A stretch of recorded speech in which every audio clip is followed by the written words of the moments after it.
नमस्कार, स्वागत है आपका। आप देख रहे हैं बिजनेस आज तक। आपके साथ हूं मैं नेहा बाथम। कारोबार जगत की हर छोटी बड़ी खबर लेकर एक बार फिर से हम हाजिर हैं। शुरुआत बिजनेस टॉप 10 के साथ। इस साल दुनिया के टॉप 10 अमीरों में से केवल अडानी अंबानी को ही कमाई। मस्क और बेजोस समेत बाकी सभी रईसों की या नेटवर्क में आई जबरदस्त गिरावट।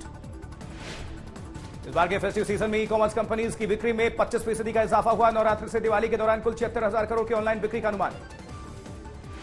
जुलाई सितंबर तिमाही में फाइनेंशियल सर्विसेज सेक्टर के मुनाफे में हुआ जोरदार इजाफा। कुल कॉर्पोरेट प्रॉफिट में फाइनेंशियल सर्विसेज सेक्टर की रही 41.5% हिस्सेदारी। यूपीआई प्लेटफॉर्म की तरह होगा डिजिटल रुपए का platform. National payments corporation of India को मिली मौजूदा पेमेंट सिस्टम के साथ इंटरऑपरेबल सिस्टम बनाने की जिम्मेदारी। बाजूस के वित्तीय खुलासों की जांच करेगा institute of chartered accounts of India. 2020-21 में बाजूस का घाटा एक साल पहले के मुकाबले 19 गुना बढ़कर 4,500 करोड़ के पार निकला। फ्यूचर ग्रुप और अमेजन के बीच जारी ऑर्बिट्रेशन प्रक्रिया को नहीं रोकेगा सुप्रीम कोर्ट। मुख्य न्यायाधीश DY चंद्रचूड़ ने 1400 करोड़ के विवाद के लिए जारी ऑर्बिट्रेशन में दखल से किया इनकार। अमेजन की चटनी के अगले साल भी जारी रहने का किया गया दावा। ई कॉमर्स कंपनी की दुनिया भर में 10,000 कंपनियों को निकालने की योजना से भारत में 200 से 300 कर्मचारियों पर होगा असर। चीन में मौजूद आईफोन की सबसे बड़ी फैक्ट्री में कोरोना ने बरपाया कहर। प्रोडक्शन बढ़ाने के लिए कंपनी मैनेजमेंट ने रिटायर्ड फौजियों से मांगी मदद। एलन मस्क के अल्टीमेटम के बाद सैकड़ों कर्मचारी छोड़ सकते हैं ट्विटर। माइक्रो ब्लॉगिंग साइट पर RIP ट्विटर हो रहा है ट्रेंड।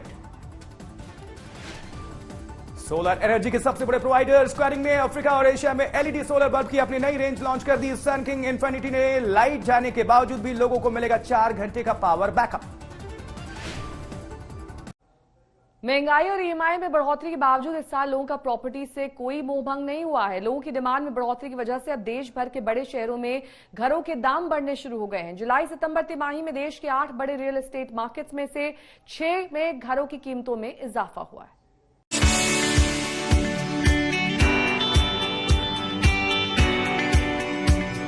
देश में इस साल घरों की बिक्री बढ़ी है तो महंगाई के असर से इनकी कीमतों में भी इजाफा हुआ है। रियल एस्टेट कंपनियों के संगठन क्रेडाई, कोलियर्स, लाइसेंस, फोरोस की हाउसिंग प्राइस ट्रैकर रिपोर्ट में घरों के दाम बढ़ने का दावा किया गया है।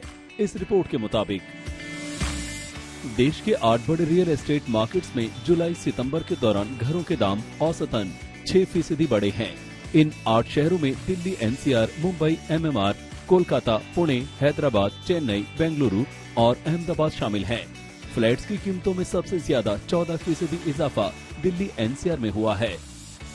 जानकारों का मानना है कि घरों के दाम बढ़ने की वजहों में मटेरियल के सामान बढ़ने से कंस्ट्रक्शन कॉस्ट में हुए इजाफे के साथ साथ डिमांड में हुई बढ़ोतरी भी शामिल है।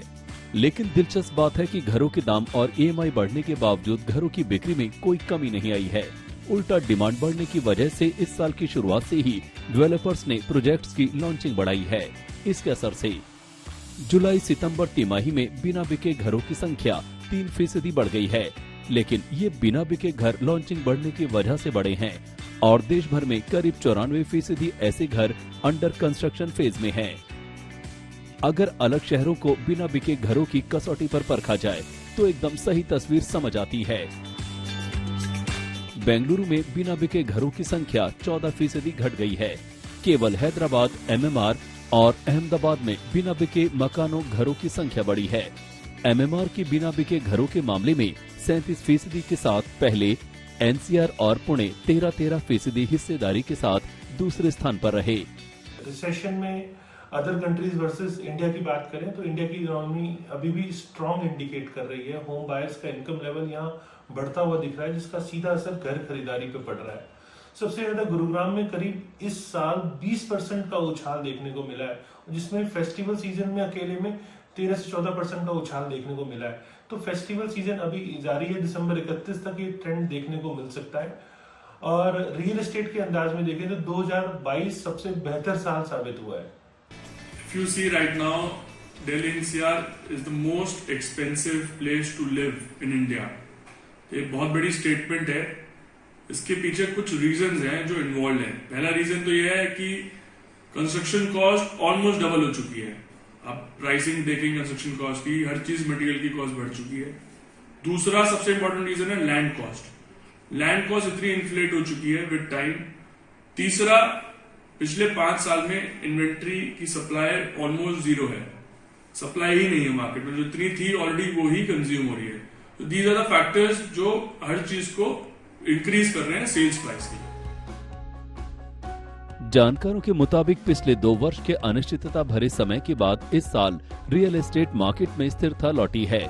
ऐसे में तमाम दिक्कतों के बावजूद घरों की बिक्री बढ़ी है।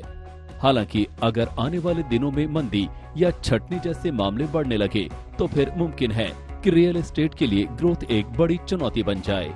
आदित्य केराना, आज तक।